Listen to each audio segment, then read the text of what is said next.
Buenas noches, América. El presidente Donald Trump, quien está ya en modo campaña electoral para su reelección el año que viene, trató de ganarse en su último mitin en Nuevo México a los votantes hispanos con una pregunta que pareció dirigir a uno de los asistentes. ¿Qué te gusta más?, dijo Trump, ¿el país o los hispanos? La persona a la que preguntó, según la prensa estadounidense, respondió el país, a lo que Trump añadió: no sé, puede que yo me vaya más por los hispanos, para ser honesto con usted. Esto entre risas del público asistente, muchos hispanos. Nadie ama más a los hispanos, dijo más adelante Trump en ese mitin electoral. Amamos a nuestros hispanos, añadió, con una contundente invitación a que salieran a votar por él.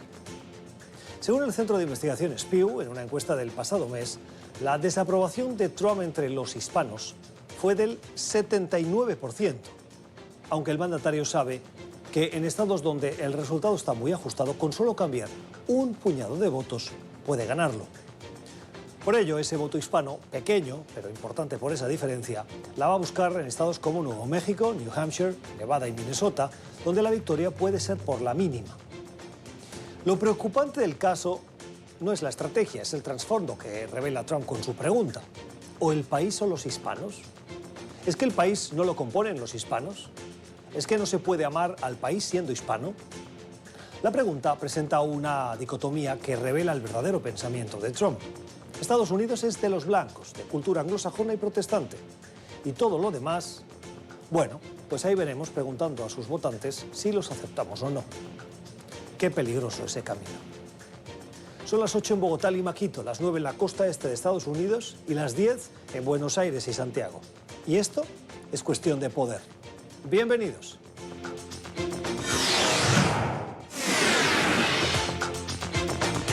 Hoy en el programa, Colombia, desafíos en la implementación del acuerdo de paz. Analizamos la importancia del acceso a la ciudadanía de cara al censo 2020 y los comicios presidenciales. Encrucijada política en España, ¿cuánto le cuesta a los ciudadanos una repetición de elecciones? Victory is winning for our country. Hoy comienza un cambio de régimen político. Desde nuestros estudios en Washington, la opinión, el análisis y las voces que nos ayudan a comprender nuestro mundo. Es cuestión de querer, es cuestión de poder. Comenzamos y lo hacemos con algunas noticias de la actualidad a las que les queremos poner notas al pie, cifras o la voz de los expertos. Y la primera nos lleva a España, nuevas elecciones, parecería increíble, ¿verdad? No se pusieron de acuerdo los partidos y tras más de 5 meses de dimes y diretes, de negociaciones o de teatro de negociaciones, nos vemos abocados a unas nuevas elecciones. Lo comunicó el rey, Felipe VI, al presidente de la Cámara de Diputados, y parece que la fecha escogida es el 10 de noviembre. Uno tendría que pensar que de estas elecciones tendría que salir algo distinto. ¿Pero qué dicen las encuestas? Que van a salir, grosso modo, los mismos resultados. Es decir, ninguno va a conseguir la mayoría suficiente para formar gobierno y que van a tener que pactar.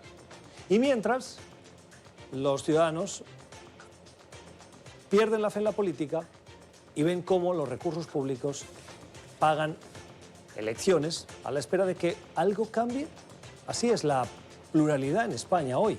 Miren los datos del Ministerio del Interior, lo que han costado las últimas elecciones organizadas en España. Desde el año 2008, ahí tienen la cifra, según la fuente del Ministerio del Interior, que ha graficado Statista, y que nos revela que las elecciones del pasado mes de abril fueron las más caras de los últimos años. Casi 140 millones de euros. Y estas van por el mismo camino. Esto por una falta de acuerdo y sin la esperanza de que, de acuerdo a los estudios sociológicos, vaya a salir un resultado distinto. ¡Qué vergüenza! ¡Qué vergüenza o qué irresponsabilidad!, como dice hoy el editorial de El País, uno de los periódicos más influyentes en España y en América Latina. Irresponsabilidad consumada, así titulan un editorial en el que recuerdan los 5 últimos meses de intentos de negociaciones y cómo los partidos se han comportado de manera irresponsable. No las instituciones que surgen de la transición del año 78, sino los partidos que hoy aspiran a gobernar España. No son las instituciones establecidas por la Constitución de 1978 las que han fracasado por no haber contemplado las situaciones del multipartidismo. Antes, por el contrario, son los partidos que estaban obligados a dirigirlas con eficacia y con dignidad los que han faltado a sus deberes más elementales. A lo largo de estos exasperantes meses de parálisis no ha existido negociación política alguna, sino una pugna entre estrategias propagandísticas con la vista puesta de antemano en la repetición electoral. En este sentido, la omnipresencia pública de los líderes y de los partidos no ha permitido identificar las prioridades contenidas en sus programas, ni tampoco las respuestas en las que diferían. Una noticia más positiva, el listado de un análisis de 133 aeropuertos del mundo. Nos hemos fijado en la parte superior de ese listado cuántos latinoamericanos hay. En los 30 primeros encontramos 9 brasileños y junto a estos 3 más, el de Quito, el de Buenos Aires y el de Santiago de Chile. La clasificación ha tomado en cuenta la puntualidad de los vuelos en un 60%, la calidad del servicio en un 20% y los restaurantes que ofrecen a los ciudadanos, a los viajeros, otro 20%. Fíjense que Brasil arrasa en esos 30 primeras posiciones con 9 de sus aeropuertos internacionales. No está mal, bravo por Brasil. ¿Saben cuál es el primero del mundo? Doha, Qatar, seguido de Tokio. Lo digo por si viajan teniendo en cuenta el aeropuerto. Pasar por Doha o por Tokio les queda un poquito lejos, ¿no creen? Otra noticia de interés, el estudio que acaba de publicar el Centro de Estudios Pew analiza la diversidad de la herencia hispana en Estados Unidos. El último reporte hace un análisis, una radiografía de cada una de las comunidades de América Latina que llegan a Estados Unidos y que viven en este país de migrantes. Más de 58 millones de hispanos conforman esa gran comunidad distribuida cada una por sus culturas, por su identidad propia, de allí donde vengan. Es interesante el estudio, especialmente en este contexto donde nos encontramos en el año electoral y donde, como decíamos al principio, los políticos ya buscan ese voto hispano que algunos califican como el gigante dormido. ¿Se despertará para el 2020? Vamos a preguntarle al autor del informe, alguien que conoce los detalles. Marc Hugo López es el director de la sección latina del Centro de Estudios Pew. Señor Hugo López, gracias por estar con nosotros. Bienvenido a Cuestión de Poder. Cuéntenos cuáles son las principales revelaciones de este informe que acaban de presentar. La población hispana en los Estados Unidos tiene casi 60 millones de personas, pero esta población está cambiando.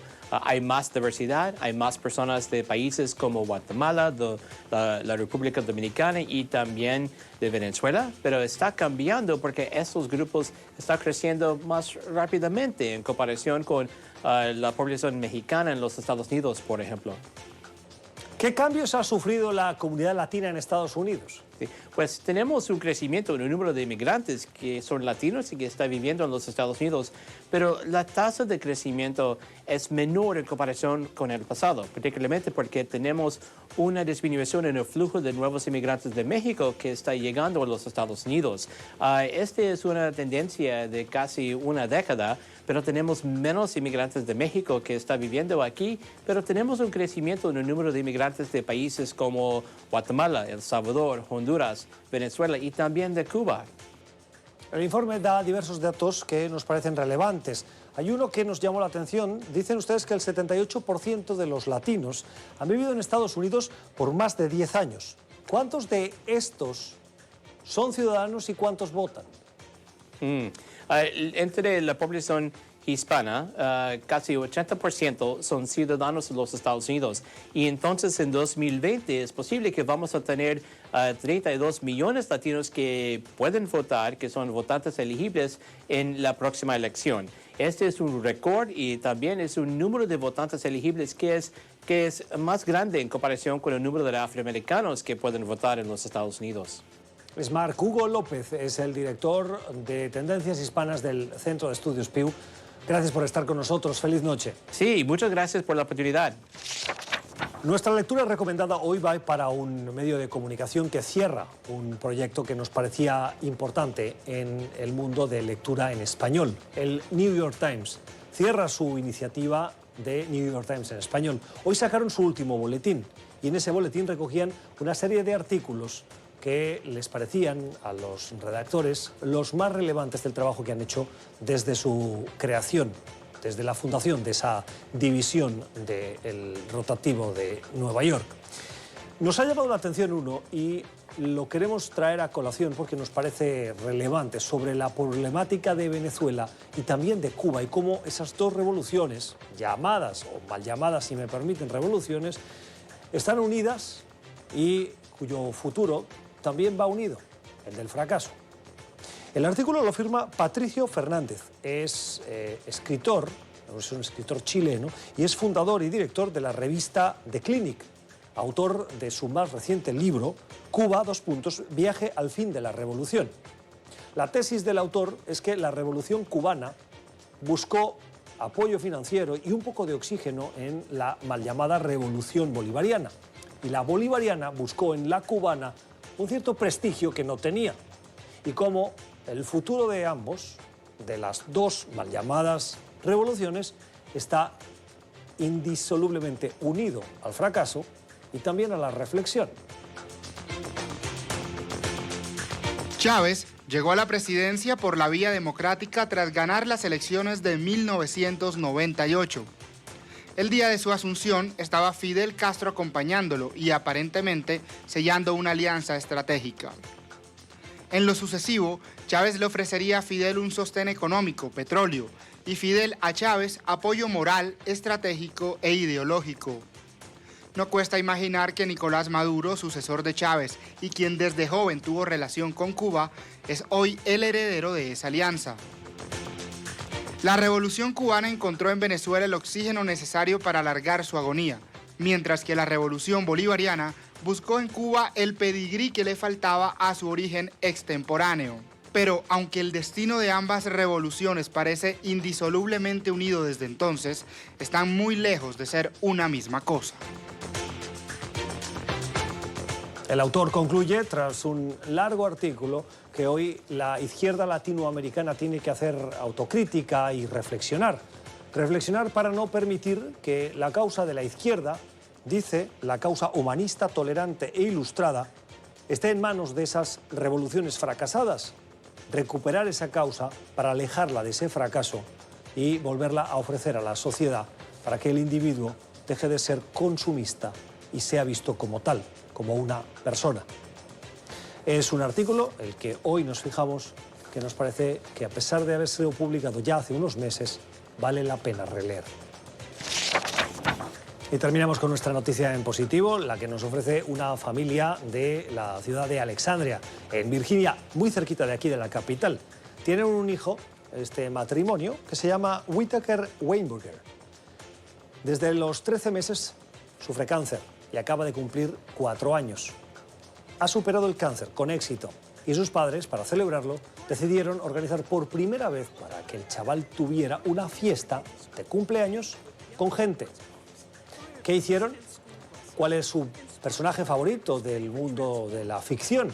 Uno de los personajes de Marvel de las películas para niños, Transformer, ese carro que se transforma en monstruo, en robot, para defender las buenas causas y volver a ser luego un vehículo deportivo fascinante para los que aman el mundo del motor.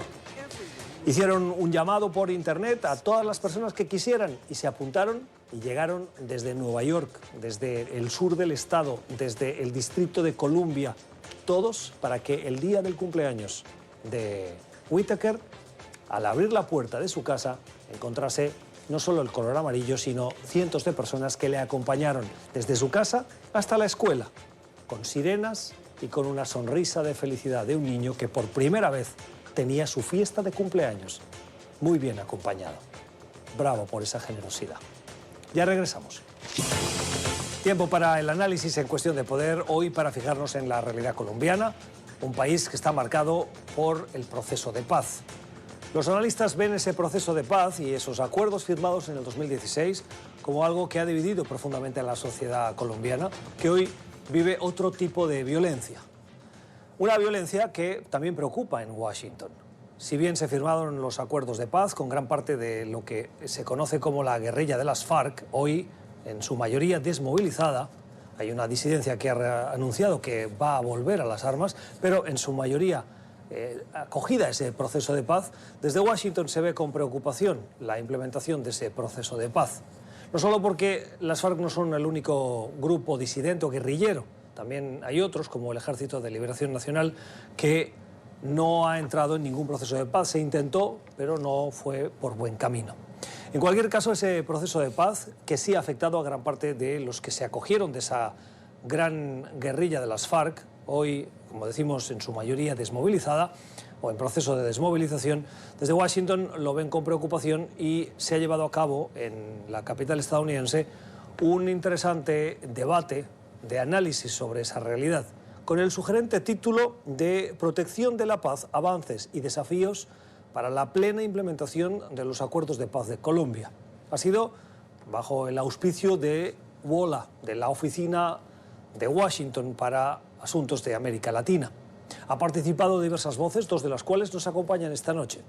A mi derecha quiero saludar a Sterling Londoño, es sacerdote católico, es vicario general de la diócesis de Quibdó, en el departamento, también podríamos decir la provincia o el estado de Chocó, en el nororiente del país. Gracias por estar con nosotros, bienvenido a Cuestión de Poder. Muchas gracias. Y también me acompaña Ariel Ávila. El señor Ávila es director de la Fundación Paz y Reconciliación, PAES, y ha participado en ese debate esta mañana aquí en Washington. Señor Ávila, gracias por estar con nosotros. Buenas noches. Buenas noches y muy amable por su invitación, muy amable. Les hago la misma pregunta a los dos para arrancar. El título de este evento en el que ustedes han participado es Protección de la paz. ¿Está en peligro la paz? Mira, yo le diría estas dos grandes conclusiones. Colombia hace 20 años tenía la mitad de sus municipios marcados por el conflicto armado, 500, 600 municipios. Hoy tenemos problemas de seguridad en 123. El desplazamiento forzado, el secuestro, la desaparición forzada, todos esos indicadores cayeron de forma increíble en más de un 90% desde firmado el acuerdo de paz. Sin embargo, y esa es la segunda parte, en algunos de estos municipios, 123, se ha vuelto a alzar la violencia, unos indicadores de violencia producto de un copamiento territorial de las zonas que eran de las FARC. En su momento ni el gobierno del presidente Santos ni ahora el gobierno del presidente Duque tuvieron una estrategia de copamiento territorial y eso fue copado por actores criminales. Y hay que entender que nosotros tenemos 200.000 hectáreas de coca, casi 300 municipios con minería ilegal, hay una economía de guerra muy grande que está en esa disputa y particularmente eso se concentra en la frontera con Venezuela y en el andén pacífico y ahí tenemos otra vez, entonces lo que no queremos es volver a vivir un ciclo de violencia. A nivel del acuerdo, pues como su nombre lo implica, hay unos acuerdos que se pactaron y en la medida en que esos acuerdos no se lleven a feliz término, entonces en esa medida sí podemos decir que está en peligro el acuerdo. ¿Cuáles son, señor Ávila, los desafíos de la implementación? Yo creo que nosotros tenemos como unos 4 grandes desafíos. Hay un desafío en materia de seguridad. Hoy, donde antes operaban las FARC, hay 17 organizaciones criminales y grupos armados ilegales disputándose ese territorio. Y particularmente quiero llamar la atención sobre la frontera con Venezuela. Digamos, eso es un gran paraestado controlado por ilegales. Tenemos un segundo desafío de las economías ilegales. Estamos produciendo casi 1.100 toneladas de cocaína y ahora con el incremento del precio del oro estamos viviendo una tragedia ambiental por la minería ilegal. Luego tenemos un tercer desafío muy grande de reparación a las víctimas. Tenemos 8 millones de víctimas que estamos en proceso de reparación, una justicia transicional.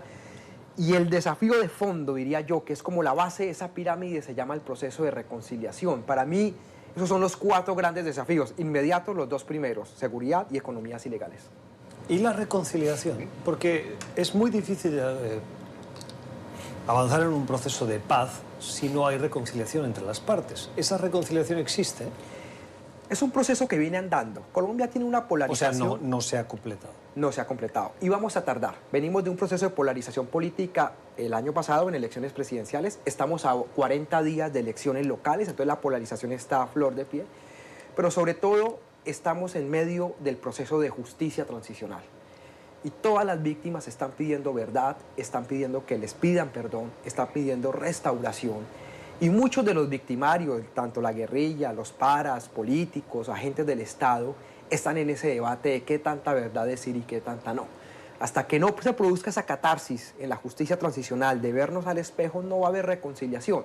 Pero a pesar de eso, considero que el país viene avanzando en ese tema. Hablando de reconciliación, supongo que el trabajo que usted hace como sacerdote católico, trabajando con las víctimas, tiene mucho de fomentar esa reconciliación.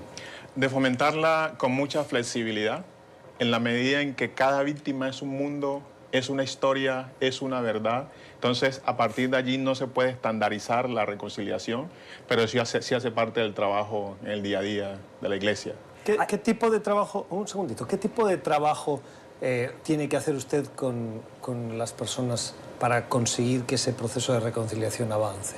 ¿Qué es lo que más cuesta en las personas? Lo que más cuesta es el día a día. El día a día del conflicto tiene sus propias lógicas, en la mañana, en la tarde, en la noche.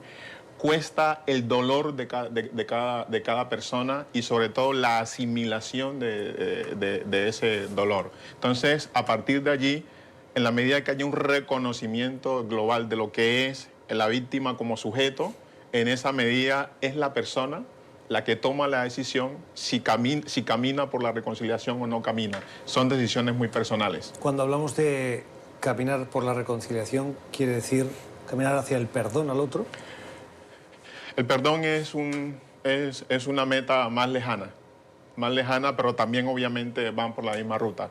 Es cómo me reconozco yo como persona, cómo reconozco a la otra persona que puede ser el victimario, cómo reconozco a la institucionalidad y cómo reconozco a las personas con las cuales vivo en el territorio y a lo mejor hemos sufrido algunos daños similares. Las personas que han sido afectadas por el conflicto sufren apatía, sufren desinterés por el Estado, sufren desesperanza porque ven que antes eran unos y ahora están otros, pero su situación no ha cambiado. ¿Cómo son esas víctimas? No hay un estándar global. Hay personas que siguen confiando en el Estado. Hay personas que siguen exigiéndole al Estado que se pronuncie porque a la larga es quien puede actuar para que no se repitan los hechos o para que los hechos que se dieron puedan por lo menos llegar a procesos de restauración. Entonces hay unos que se vuelven supremamente apáticos, otros se vuelven hostiles, pero de manera general creo que hay coincidencia en el hecho de que las víctimas de manera general no quieren que esos hechos victimizantes se vuelvan a repetir y quisieran que hubiera ciertos resarcimientos. Y esos que tienen un cierto enojo, ¿se acercan a la posibilidad de que ese enojo se transforme en violencia? Es una posibilidad. No obstante, también cuando, en el caso, por ejemplo, que estuvimos en Bojayá, en donde... ¿Qué es Bojayá? Bojayá es uno de los pueblos de Riba Trato, en donde por confrontaciones entre paramilitares y guerrilla de la FARC, 119 personas. Entonces, cuando estuvo un delegado de la guerrilla de la FARC, hacen un reconocimiento de los hechos en donde tuvieron responsabilidad la FARC y a pedirle perdón a la gente, 700 personas estaban escuchando atentamente la petición de perdón del delegado de la FARC y posteriormente hubo 2 o 3 preguntas que le permitían a él continuar, pero ya no de pronto desde la lógica que él quería contar, sino desde la inquietud que presentan las 2 personas. Entonces ahí también podemos decir que cada persona reacciona como mejor le parece. Hay una cosa que dice el padre Londoño que es importante, es decir, eso que llamamos reconciliación no es una cosa homogénea, no es una cosa uniforme. Hay una reconciliación entre el victimario y la víctima, como lo que pasó en Bojayá. Hay una reconciliación política, aún hoy en día hay un gran debate en que a algunos se les considera comunistas, a otros paramilitares por pensar de una u otra forma. Hay una reconciliación que hay que hacer con el Estado, entre comunidades. Entonces, esos procesos van caminando de forma diferente. Yo creo que con la justicia transicional, la reconciliación entre víctima y victimario va a ir avanzando más rápida. Pero esta polarización política nos va a impedir que esa reconciliación política vaya avanzando. Pero al final lo que importa es que esta reconciliación nos lleve a las garantías de no repetición. Es decir, por eso la tragedia del occidente colombiano, toda la costa pacífica, y es lo que queremos es que no se dé un nuevo ciclo de violencia, y allá es donde tenemos concentrado gran parte de la conflictividad hoy día. Padre, ¿cuán responsables son los políticos de ver en el cortoplacismo del beneficio electoral a la estrategia y ponerle allí toda la fuerza más que en la verdadera reconciliación? Dicho de otra manera, esa crispación que hoy marca Colombia, que se genera en una campaña, primero por el plebiscito, luego por las presidenciales, y que ahora está impregnando toda la sociedad, ¿cuán responsable es la clase política en general, los unos y los otros, de que esa reconciliación hoy vaya más lenta de lo que se podría esperar? Colombia en su vida republicana lleva más de 138 procesos, podemos llamarlo de paz, por así decirlo, o por lo menos de diálogo. En ese orden de idea, la clase política tiene una responsabilidad muy grande, porque además de ser clase, ahí es un modelo de política que no ha permitido el diálogo, que no ha permitido debatir los problemas esenciales de la sociedad, y a lo mejor eso ha permitido que la sociedad se polarice y que ellos también se beneficien en cierta forma de esa polarización de la sociedad.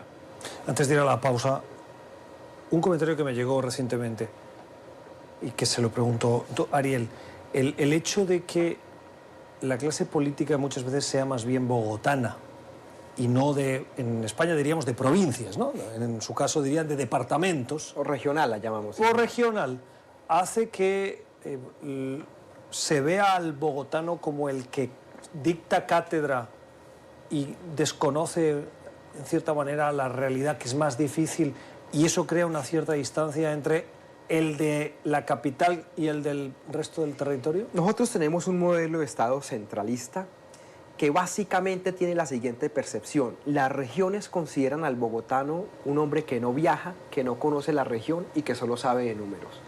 Y que el bogotano considere la región que son unos montón de corruptos que se roban toda la plata y que no se les puede dar más poder porque se lo van a terminar robando.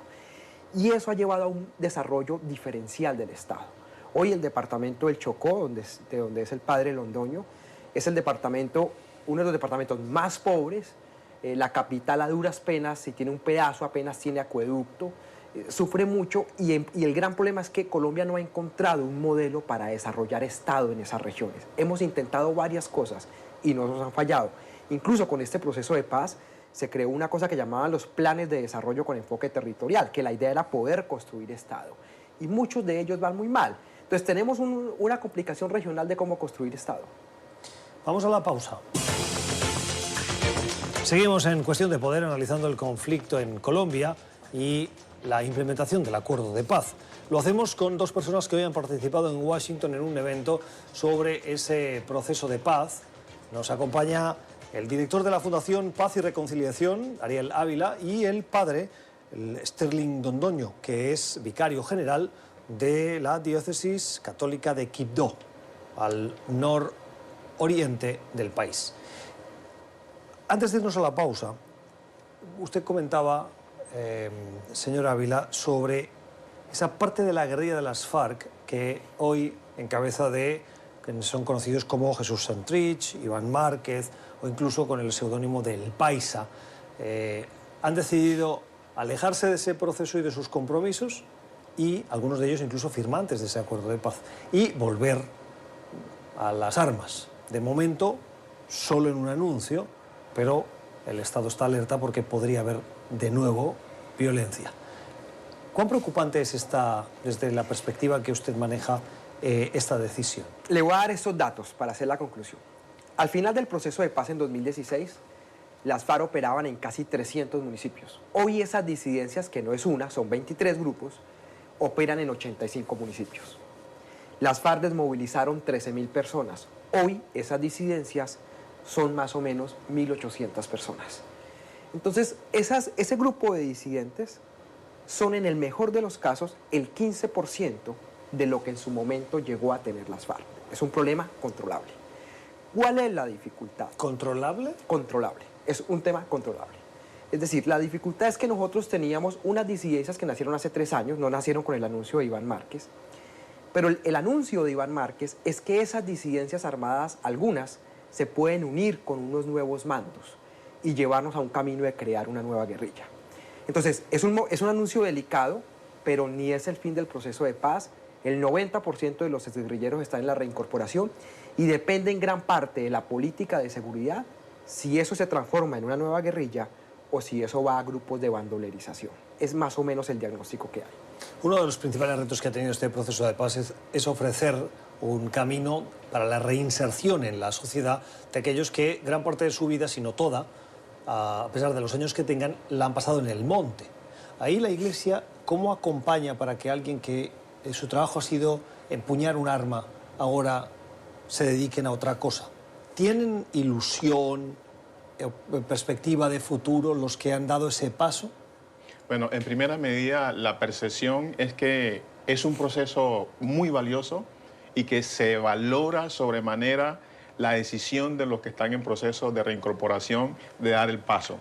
En segunda medida, ¿Se refiere a que se valora socialmente? Sí. Ajá.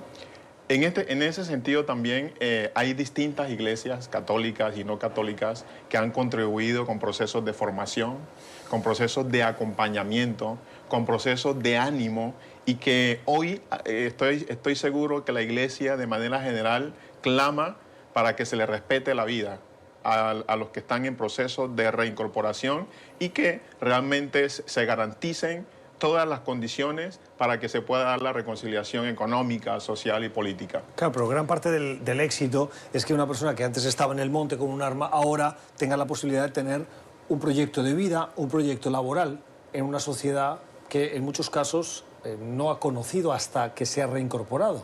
Estas personas, ¿a qué se están dedicando ahora? ¿Qué hacen? ¿Qué tipo de labores? ¿Qué están aprendiendo para poder ofrecerle algo a la sociedad y al mismo tiempo ganarse el sustento de cada día? Estas personas, algunos de ellos están estudiando.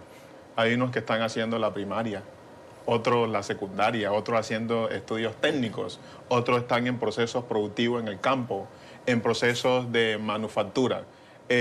Personalmente creo que en ellos mismos hay una gran esperanza de que esta sociedad los pueda recibir y acoger de manera general, pero que también ellos puedan reincorporarse con lo que hacen, con lo que construyen.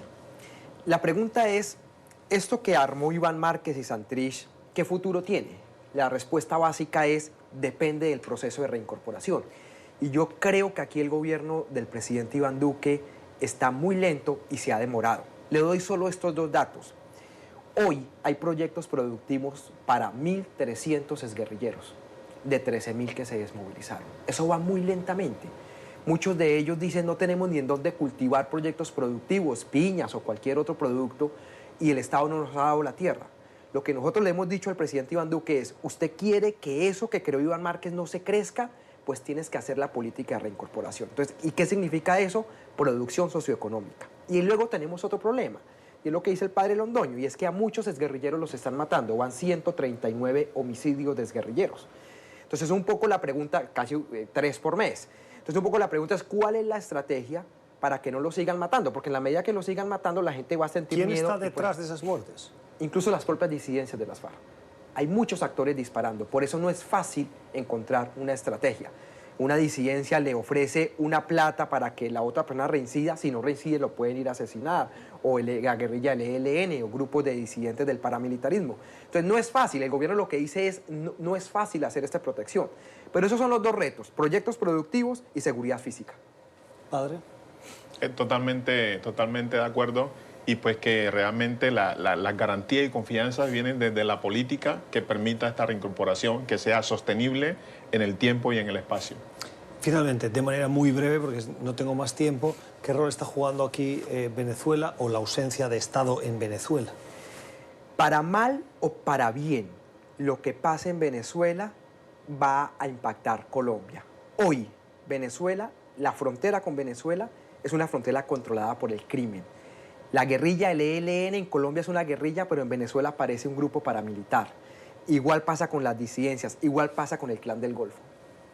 Brevemente. El ELN lleva más de 30 años en Venezuela y hoy los colombianos clamamos para que haya un proceso de transición política en Venezuela que pueda llevarlo a los mismos venezolanos a transformar su problemática y que eso se reinvierta en una posibilidad de diálogo entre el gobierno colombiano y el ELN. Como colombianos debemos impulsar y apoyar, pero no meternos a la transformación de la problemática de Venezuela. Son las voces que explican el conflicto, el acuerdo de paz, su difícil implementación y ese proceso de reconciliación. El sacerdote católico Sterling Londoño y el director de la Fundación Paz y Reconciliación, el señor Ariel Ávila. Hoy, en Cuestión de Poder. Gracias por haber venido. Usted es muy amable. Vamos a la pausa al bosque. Tiempo para la cultura en Cuestión de Poder, para la recomendación que nos llega de la mano de Alexandra Colonna Mil. Alexandra, buenas noches. Buenas noches, Gustavo. Hoy, ¿cómo cerramos el programa? Cerramos con un documental. Es un documental dirigido por Alex Gibney. Se llama The Armstrong Lie o La Mentira Armstrong, y es del 2013. El ciclista que fue un fuera de serie, ¿no? Por supuesto, tiene que ver con ese ciclista estadounidense quien, bueno, se dio a conocer por ser muy exitoso en el mundo del ciclismo y luego por estar detrás del mayor escándalo de dopaje en la historia del ciclismo, ¿no? Lance Armstrong. Pero el documental vale la pena verlo porque también sigue la historia del director, Alex Gibney, quien en 2009 se propone hacer una película de ese regreso triunfal de Armstrong al mundo del ciclismo tras tomarse un reposo de 4 años. ¿Qué pasa? Eso es en 2009. Empieza a rodar la película, 3 años más tarde sale este escándalo, ¿no? Y el director en el tráiler de la película expresa el sentimiento que muchos fans de Armstrong pudieron tener, que es: me mintió una y otra vez. The Armstrong Lie, la mentira de Armstrong, el ciclista estadounidense, ese documental que hoy nos recomienda Alexandra Colonna Mil. Y Alexandra, me pregunto, ¿por qué nos recomiendas hoy precisamente este documental? Bueno, es que estaba haciendo una búsqueda y resulta que Armstrong está de cumpleaños hoy. Ah, bueno, pues vaya regalo le hacemos. Le recordamos sus mentiras. Gracias, Alexandra. A ti, Gustavo. Vamos a las redes sociales. Y en las redes sociales, como les decíamos en la sección de noticias, mucha indignación de ciudadanos españoles por esa repetición de elecciones. Algunos comentarios. Última oportunidad para formar un gobierno progresista en España. Es muy probable que con el resultado de las próximas elecciones no se pueda. Depende de ti. Esta invitación por parte de un votante de izquierda. Hay otro que también está preocupado. España es facha porque no hubo transición. Y si se repiten elecciones, los de izquierdas, cansados, agotados, ya no irán a votar. Así que bajarán los votos de la izquierda, que tienen un miedo irracional a Podemos, y saldrá un gobierno de derechas de Olé. Y si no, al tiempo. Bueno, en este queremos hacer un comentario. Qué fácil recurrir al insulto, ¿no? España es facha. La palabra facha es un término muy extendido que, en el fondo, viene a decir que quien es conservador es un fascista, lo cual en este programa nos negamos a aceptar. Porque uno puede ser legítimamente conservador y ser un demócrata, que es lo que pasa en la mayoría de votantes que en España han votado por Ciudadanos o el Partido Popular. Me reservo la opinión en el caso del partido Vox, que sí tiene propuestas que son de ultraderecha y que, nos parece, en algunos casos, pueden ser un poquito antidemocráticas.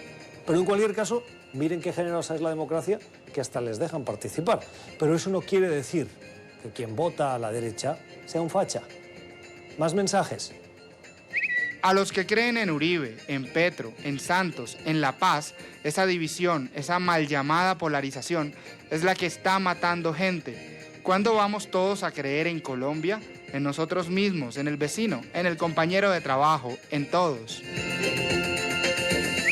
El problema de Colombia es que sigue habiendo una división entre izquierda y derecha. Eso tiene que terminar o seguiremos fallando en la construcción de un país con paz. Dos opiniones sobre Colombia, sobre esa mirada que en el fondo estos mensajes nos parece le piden a los colombianos para el futuro, para evitar superar esas divisiones. Un comentario solo. Que haya visiones o puntos de vista de derecha y de izquierda no hace a Colombia más dividida. La hace más plural, como pasa en todos los países. y nos parece que eso es bueno porque es en la confrontación respetuosa de ideas en la que se puede construir un futuro mejor para todos los colombianos, los que piensan de una manera y piensan de otra. Eso no ahonda las diferencias o la división, sí demuestra diversidad, que se acaba manifestando en las opciones políticas que votan unos y otros. Y un último mensaje. Hoy estamos de luto el periodismo y también los lectores.